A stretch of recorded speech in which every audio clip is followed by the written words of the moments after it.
詩篇93篇。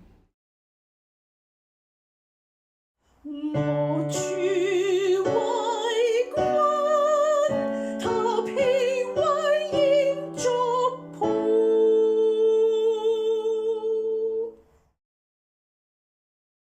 耶和華作王，他以威嚴為衣穿上。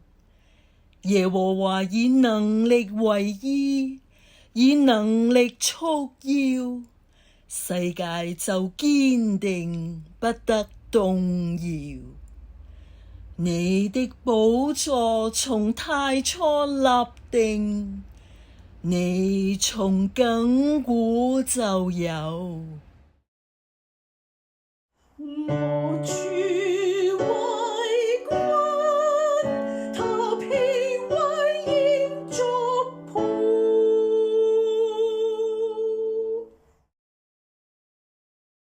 耶和華，大水揚起，大水發聲，大水澎湃。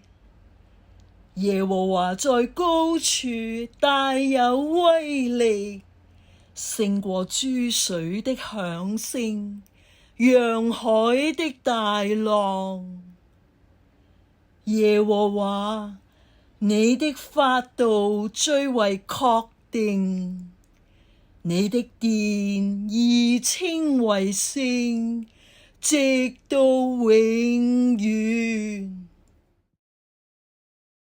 我主為君，他聘為宴作僕。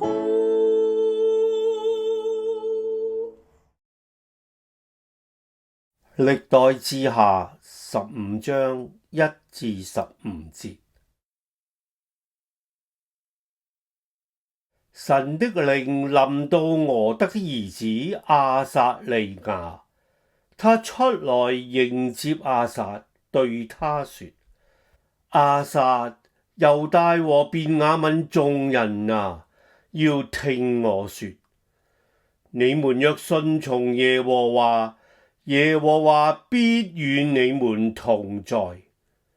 你們若尋求他，就必尋見。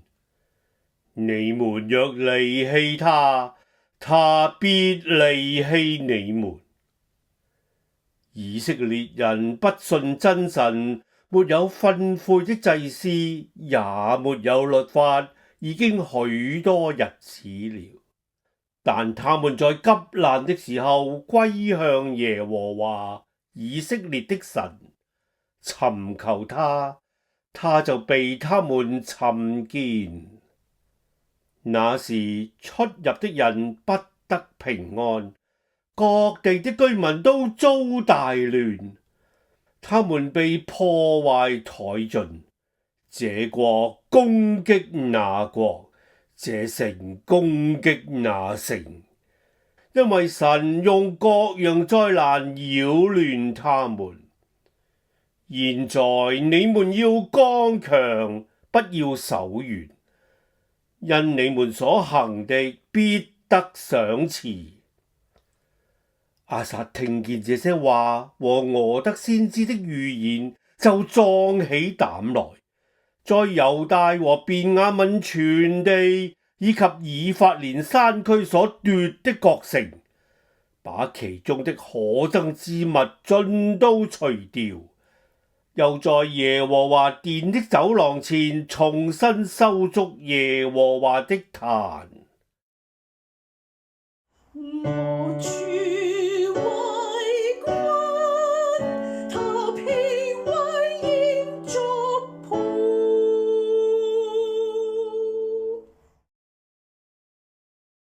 他又召集猶大和便雅憫眾人，以及他們中間寄居的以法蓮人、瑪拿西人、西面人，有許多以色列人歸順亞撒，因為他們看見耶和華他的神與他同在。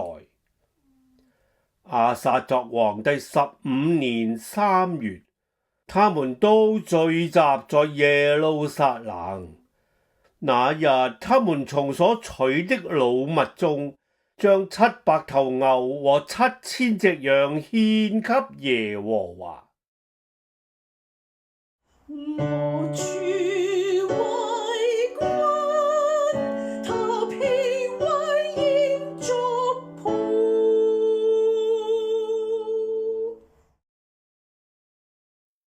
他們立約，要盡心盡性尋求耶和華他們列祖的神。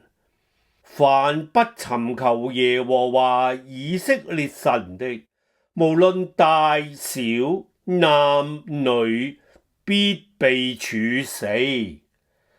他們就大聲歡呼，吹號吹角，向耶和華起誓。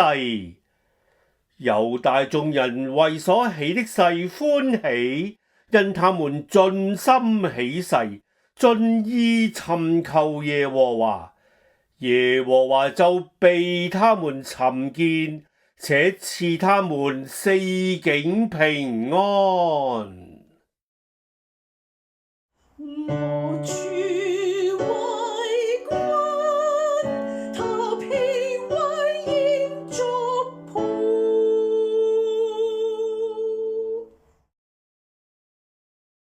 啟示錄21章15至22節。那對我說話的天使拿着金的蘆葦當尺，要量那城、城門和城牆。城是四方的，長寬一樣。天使用蘆葦量那城，共有12000斯他狄，長寬高都是一樣。他又量了城牆，按着人的尺寸，就是天使的尺寸，共有144肘。牆是碧玉做的，城是純金的，如同明淨的玻璃。城牆的根基是用各樣寶石修飾的。第一個根基是碧玉，第二是藍寶石，第三是綠瑪瑙，第四是綠寶石，第五是紅瑪瑙，第六是紅寶石，第七是黃碧璽，第八是水蒼玉，第九是紅碧璽，第十是翡翠，第11是紫瑪瑙，第12是紫晶。12個門是12顆珍珠，每一個門是一顆珍珠做的。城內的街道是純金的，好像透明的玻璃。我沒有看見城內有殿，因主全能者神和羔羊就是城的殿。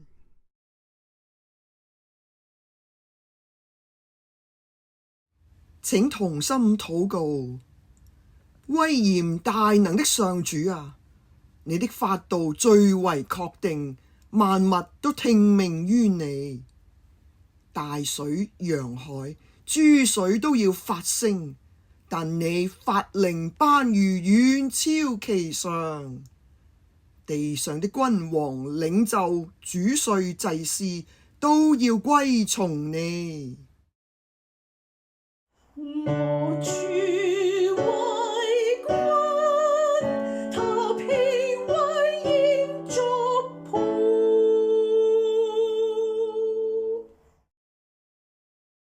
等候人回轉的上主啊，你的聖民在急難中尋求歸向你，你就轉身扶助他們。我們的神啊，你對我們的忍耐是何其深，你的憐憫是何其大。我們許多日子心中沒有律法，不聽訓誨，不信真神，卻在重大的急難中回轉歸向你，尋求你的面。你竟按你的應許，凡尋求你的，你就被他們尋見。求主教導我們以信心付諸行動，既聽見你的應許，經驗你的真實，就壯起膽來，除掉在你眼中一切可憎之物，重新修築屬靈的祭壇，獻上禱告感謝為祭，更新與你的盟約，尋求遵行你的律法。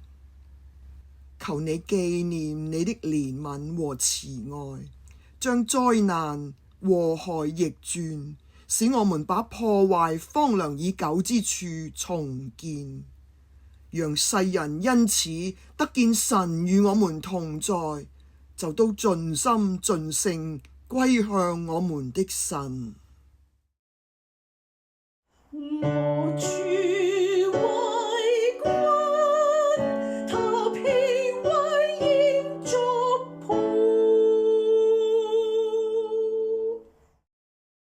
作我們永遠歸宿的上主啊，你榮耀的居所何其可畏！你按你的恩惠憐憫挽回召聚你的子民，你修飾預備你臨在之地，稱你的牆為拯救，稱你的門為讚美。你使住在其中的成為義人，按你所立的約，使他們永遠得地為業。凡歸向你的，你要作他們永遠的光，成為你聖民的榮耀。這是你栽的苗，你手的工作，為要彰顯你的榮美威嚴。阿肋路亞！這是你在人中間行奇妙的事，讓我們都蒙恩惠，稱頌上主的聖名，以你的名為誇勝。我主為君，他偏為鹽作僕。願你救贖世人，更新萬物的旨意成就。願我們的眼睛看見你救恩的榮耀。願你作王，而威嚴能力為衣。願你的國降臨，世界就堅定不得動搖。阿肋路亞，阿們。